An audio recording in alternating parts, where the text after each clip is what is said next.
Good morning, good people. It is me again, Kyra. Welcome to my channel. Welcome if you are new. Today's video, I'm going to be doing something a little different. I'm not going to be doing my budget per usual. I am actually going to be talking to you guys about student loans. And the reason I wanted to talk to you guys about student loans is because it's more so my journey and my current understanding of student loans and how I kind of like navigated my life in college and taking out student loans. This isn't like a structured video, so I'm going to be a little rambly today. But I do want to talk to you guys about my experience with student loans. So the reason I'm bringing it up because my mom and dad came out here and they stayed with me for about a week, and with my mom brought some of my paperwork that I kind of left in Chicago. And most of those things that she brought, most of the documents were based off my student loans, and it was more so like when I signed up for my student loans, of course, so a lot of stuff, not necessarily like the debt collectors, but the actual documents that I had to sign to get the student loans when I was going to school. And I was looking at the numbers and that, like, this is how much you have to pay, like the principal, this is how much after like 200 payments. Those numbers, when I read it now, I realized that I really didn't know anything about student loan debt, credit, any of that, because I was more fixated on just going to school and getting an education. And the fact that I'm looking at these numbers now, knowing that I've gone up, my student loan debt has gone all the way up to $100,000 at some point. Granted, I paid off my federal loans and all of that stuff, and I'm still trying to work on my last few loans. Those numbers, it didn't even dawn on me, like 200 payments. That's how many years? Because this is, of course, breaking down monthly. And then $400 a month, because when I got out of college, when I graduated, I was paying $450 a month in my student loan debts. And then, of course, after I lost my job and I found out I was pregnant, it was kind of hard to keep up with those payments. So I ended up having to let my student loans go into default, and I honestly never really got to start repaying them because I was just basically struggling to make ends meet as a single mother. My son's father was present, but he wasn't actually present because of other stuff that was going on in the background. And so as I'm looking at these documents, I'm like, I really didn't know what I was doing. And I thought that what they showed on a document was actually how much I would have to pay. I didn't think that, oh, this interest would continue to accrue month after month. And as I was paying, because I had like receipts and stuff that I was paying while I was in school, because I was working, I was paying, but I didn't realize that I was only paying on the interest. I wasn't paying on the actual principal. So if I was paying on the principal, then of course the interest would go down because it's less to, it's less to calculate the interest off of. I was paying the interest. I wasn't paying the principal.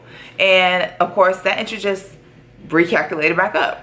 And by the time I was, I got out and I got out of school, and I was trying to find a position in marketing and position in advertising communication, because I have a bachelor's degree in advertising communication. Never actually got to use it, but that's neither here nor there. A lot of people have to go through that.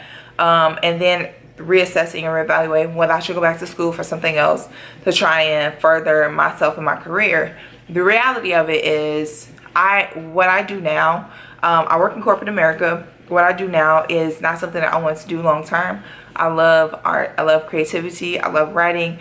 Writing has always been my thing. Photography, writing, videography is something I'm getting into now. I really enjoy post-production of videos and stuff. And so that's an option. Do I want to go back to school for videography or, photography? I don't have to. There may be some skills that I may feel like I can take a little course here and there, but I don't have to get a degree in it. And if the stuff that's available now was available to me then, granted, I feel like, of course, you have to go to college for some career choices. Like if you're going to go into the medical field, if you're going to go into law enforcement and things like that, that's true. You more than likely will need a degree, like if you're going to be a lawyer or something like that. And of course, if you're a doctor or nurse and you're in the medical field, you definitely need a degree. You need to go to school.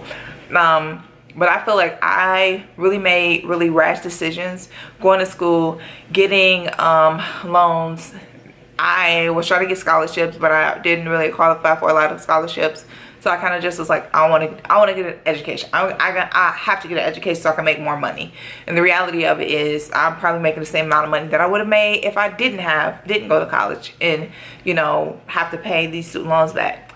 Now I did default on all of my student loans back in like 2009, I want to say about 10 years ago. I defaulted on my loans, and when my son was about 3, I got something in the mail saying that we're going to garnish your wages if you don't start paying us back. And that was basically from federal student loans. I got that reinstatement. I had to pay $99 a month until they kind of did the whole reinstatement thing with Nelnet. A lot of people know who Nelnet is, and Navient and Sallie Mae. If you have student loans, you more than likely know who they are. After I got that, and all my loans were reinstated and everything was back up to kind of like up to date with my payments, I just started throwing money at my loans. And I honestly did it the snowball method because I really wanted to get rid of those loans. I was like, let me put, and my minimum payment was $10 a month. And I was like, $10 a month, paying $17,000 back for federal loans. I don't think I want to do that. I'm going to pay back as much as I possibly can for these federal loans. And so every time I got and I had like, at that time, I think I had saved like $3,000 in my bank, and I had used that money was from my income tax return check. I was just like, let me hold this. So if something happens, but then I was like, let me just throw this at my debt. And I took that money and I put it all towards my student loans. And I closed off one, and it felt good because now I only had 3. And then I closed off another one, and then I only had 2. So I started putting as much money towards, as much as I had left over to put towards those student loans. And every time I got my income tax check, my tax refund, or any extra monies, I would of course put it towards those student loans. So I ended up within like 4 years, I paid off the $17,000. Now, granted, this is me. I'm not making a lot of money. I'm taking care of myself by myself. So for me, it was kind of daunting because there's a lot of money to be trying to pay back. And I think I ended paying that off in 2016, 2017. No, in 2016. And then in 2017, I got another notice. I believe it was 2017. I got another notice from Sallie Mae for my private loans. And they were like, well, we can settle you out if you want. We can settle you out for about $3,000. I think about $3,000 or $4,000. But I ended up settling out 2 of my loans cut together. They equaled about $39,000, $4,000. And I ended up selling it for about $4,200. And I put that on my credit card because the credit card that I'm currently trying to pay off, I paid it off before. I just have to do it again. But I know that I wasn't going to be able to pay those. And I know people are like, you should pay in full if that's how. That's not my reality. It's just not. So if you want to judge me, go ahead, feel free. I paid that off. And then, of course, I had to pay my credit card bill down. And trying to figure out, because I had 2 more loans. I have 8 loans total. 4 federal, which I paid in full, and then 4 private, which I still have 2 left that are still in default. They've been in default for about 10 years. I do want to try and settle that out. I don't want to just be like, oh, I don't have to deal with that loan. I don't want to do that. I do want to settle them out, but I have to figure out a way to go about doing that. Anyway, and so then and that's why I wanted to talk to you guys about student loans, because I know you all probably see that I only talk about my consumer debt, which is my credit card bill and my car note. I do have student loans that I still have to figure out what to do with, how I'm going to pay them back and all that jazz. I don't make a lot of money, and my debt is much more than I was like making take home pay. I had over $100,000 in debt. My take home pay was quarter of that, more than likely a quarter of that. So, it was a quarter of that, probably less.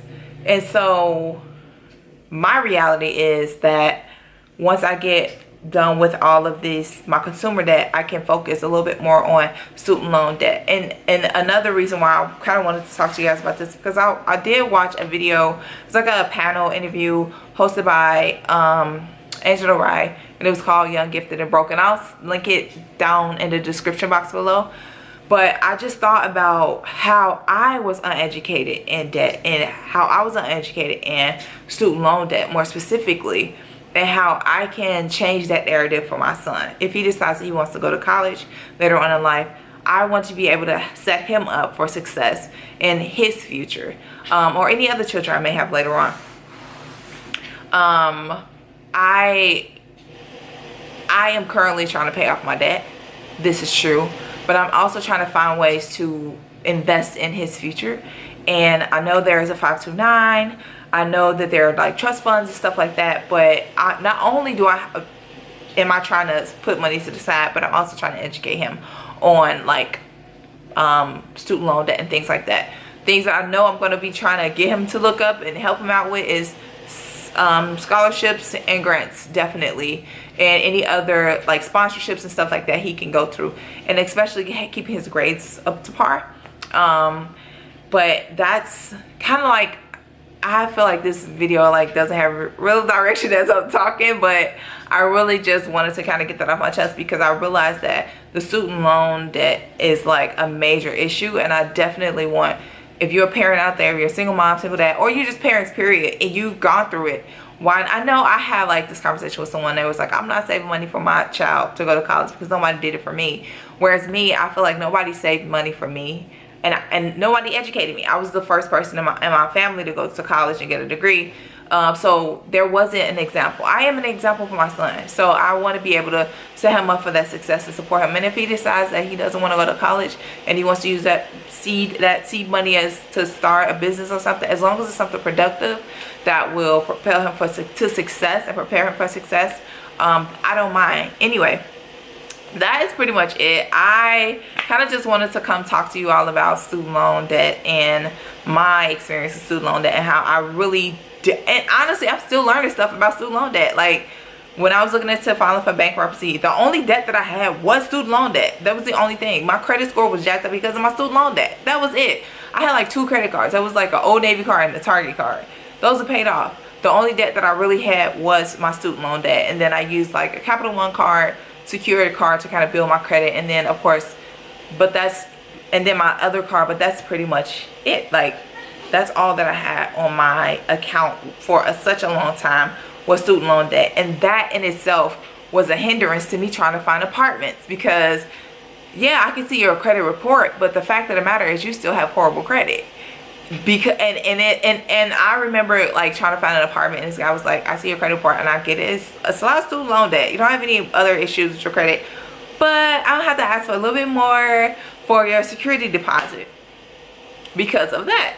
So it affects a lot in your life, not just student loan, not just your pocket, but even livelihood, even finding an apartment, even finding a house or purchasing a home and finding an apartment to rent.